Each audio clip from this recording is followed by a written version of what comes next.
se retrouve dans cette nouvelle vidéo. Alors aujourd'hui, c'est un peu particulier. Ouais. Pourquoi on travaille sur quoi là? Là, on est sur le booster en Poligny. Booster full Poligny. Ouais. Évolution 1. Le cylindre est en évolution 1. Le pot Evo 2. Villebrequin mal aussi. C'est la seule pièce pour l'instant qui sera... Enfin... Qui devait être à la base, le moteur devait être full Poligny, mais manquant du Villebrequin Evo 1. Pareil. Il a remplacé le Evo 1 par une pièce mal aussi, etc. Donc là, pour te faire une petite idée du truc, le scooter, il est de 1990. Il a été refait par le client à merveille pour l'instant. Bon, à merveille, tu vas me dire, il n'y a pas de carénage, machin truc, mais bon, pour ceux qui aiment bien les belles choses, déjà rien que là, on peut vous dire que c'est propre. Ah oui. C'est très très propre. Tu vois, montage d'origine, c'est vraiment pas mal. Hein. Alors ils nous ont emmené le scooter, le moteur, tout était neuf, on a tout monté et on s'est retrouvé un petit peu, je vais pas vous mentir, un petit peu sguégué arrivé au banc. On avait l'allumage d'origine, ce qui fait qu'on a pris du retard sur la mise au point parce que l'allumage d'origine ne pouvant pas fournir réellement la bonne performance pour ce type de moteur. On a dû commander un MBTDD de booster qui arrivait, donc mauvais modèle, évidemment, pour couronner tout. Donc un après 2004 et ce scooter est un avant 2003. Enfin, c'est foutu comme ça chez MBT, tu vois, bref. Donc on monte tout, machin truc, et bon, elle a cramé déjà un CDI.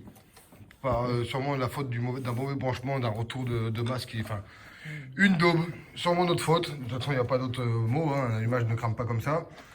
Donc là, on met un autre CDI, on met un autre CDI tout court. On branche, on va voir si on a retrouvé de l'étincelle. Et ensuite, on va essayer de continuer les tirs au banc. Alors, c'était un petit peu frustrant, je ne vais pas vous mentir. On était bloqué à 8 chevaux 1. On a changé la variation d'embrayage. Et on commençait à se libérer, machin truc. On arrivait à des puissances beaucoup plus réelles. On était à 14,5 je crois au dernier tir. Ouais, c'est pour ça. Avec la courbe qui n'était pas encore terrible, donc on aurait pu travailler dessus. Donc, on va finir ça. Et puis on va vous mettre quelques vidéos de la mise au point du Spirit au banc. Moi, en tout état de cause, je vais un peu vite en ce moment. On a récupéré un moteur d'un client qui nous a donné sa moto. Et alors là, c'est une catastrophe totale.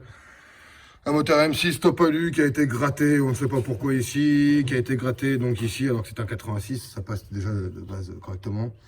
Le roulement mort, 4000 tonnes de pâte à joint en base sur le joint. Un clips, tu le vois, il est là. Sur les deux hauts pistons, il n'y en a pas là. Voilà. Villebrequin qui a un jeu inconsidérable à la bielle.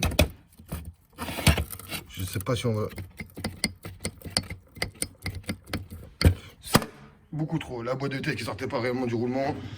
La prépa qui peut laisser à désirer. Donc du coup... Donc je te présente la moto du client. Avec ce moteur là. Et nous on en est là. Voilà. Bon, là je suis en train d'essayer de rattraper ce que je peux. De refaire un passage correct. Que ce soit un peu plus propre. Ensuite on repassera au changement des roulements. On remonte ça et let's go. Donc... On va revenir là quand même. On a commencé par du grande plage, on est passé aux petites plages, Vario Poligny, mal aussi, machin truc, donc c'est un petit peu la merde, hein, je te mens pas. Donc voilà, bon je vais arrêter de parler, on va vous mettre un petit peu de vidéo quand même, parce que bon, ma voix, t'as pas envie de l'entendre tous les jours non plus, toutes les secondes. Allez, ça y est, enfin ça marche.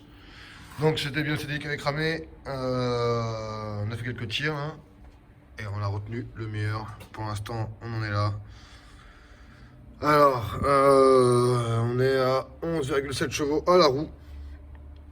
En variation libre. Voilà.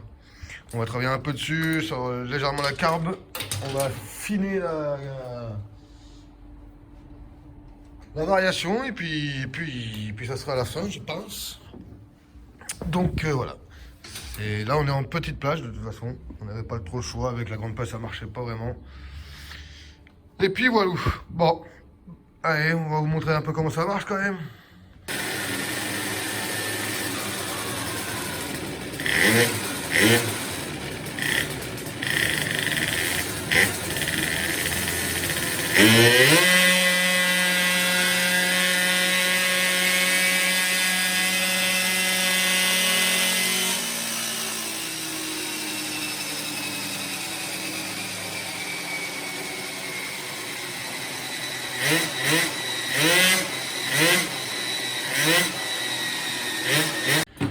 Allez, bon, bah, fin du game apparemment, pour aujourd'hui.